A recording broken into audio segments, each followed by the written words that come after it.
Let's talk about what goes into a good winding down routine. This is something I neglected for years. I used to just work right up till I went to bed, and it wasn't really until I developed insomnia that I realized, oh, I guess I should probably be developing a winding down routine that's effective, that helps me transition into sleep.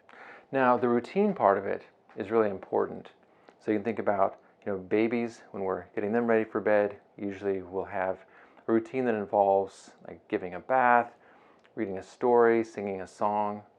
It's not just that those things are relaxing and soothing, which they are, but it's also that we're training ourselves, or the baby in this case, to expect sleep after those things. So consciously or not, we're learning that these things then are followed by sleep. So we're setting up a routine. Part of the routine is what time we start. So I usually recommend about an hour before bedtime. So if you go to bed at 10, around 9, start this winding down process. And the overarching idea of winding down is letting go of stress. So we want to put away work.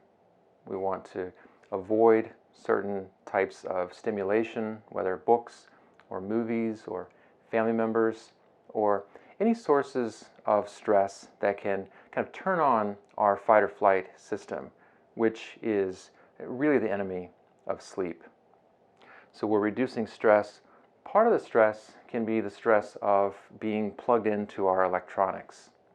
So that might mean putting away our email, avoiding certain types of social media, probably just putting away our phones entirely and reducing that source of stimulation. Plus, by putting away screens, we're avoiding the blue light that can suppress melatonin production and interfere with our sleep cycle. So we also want to let go of worries. I know this is easier said than done. One way to do this can be if there are things that you know are probably going to be on your mind as you're falling asleep, write those down to get them out of your head, especially if there are things like, oh, I have to remember to do this, or I can't forget such and such. Write that down so you can offload that from kind of your active processing in your mind, put it on paper, it'll be waiting for you the next day. Because when we're having difficulty sleeping, our minds often turn to worries. So I like to actually prime my mind to think in a different direction as I'm heading for sleep, to think of wins. So right before you go to bed, you can write down what are some wins you had from the day, just some good things that happened. Write these maybe in a book that you keep next to your bed. And then when you turn off the light to go to bed, you can focus on those things. Allow those things to fill your mind, thinking about what went well, what role you played, maybe what things you're looking forward to the next day. And this is all in the service of letting go of stresses, concerns, our focus on doing and controlling, and kind of the sense of responsibility that we have. Because really, sleep it's a state of non-doing. It's so different from our waking lives where we're active and we're acting on things.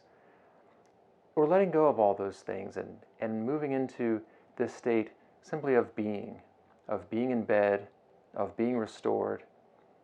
So we're letting go, in all these practices, we're letting go of effort, of this feeling that I have to do something. Because you do enough during the day. You attend to things, you work, maybe you take care of a loved one, maybe you're raising kids. So to sleep well, we need to allow those things to wait. Those things will be waiting for us the next day. And we can just rest.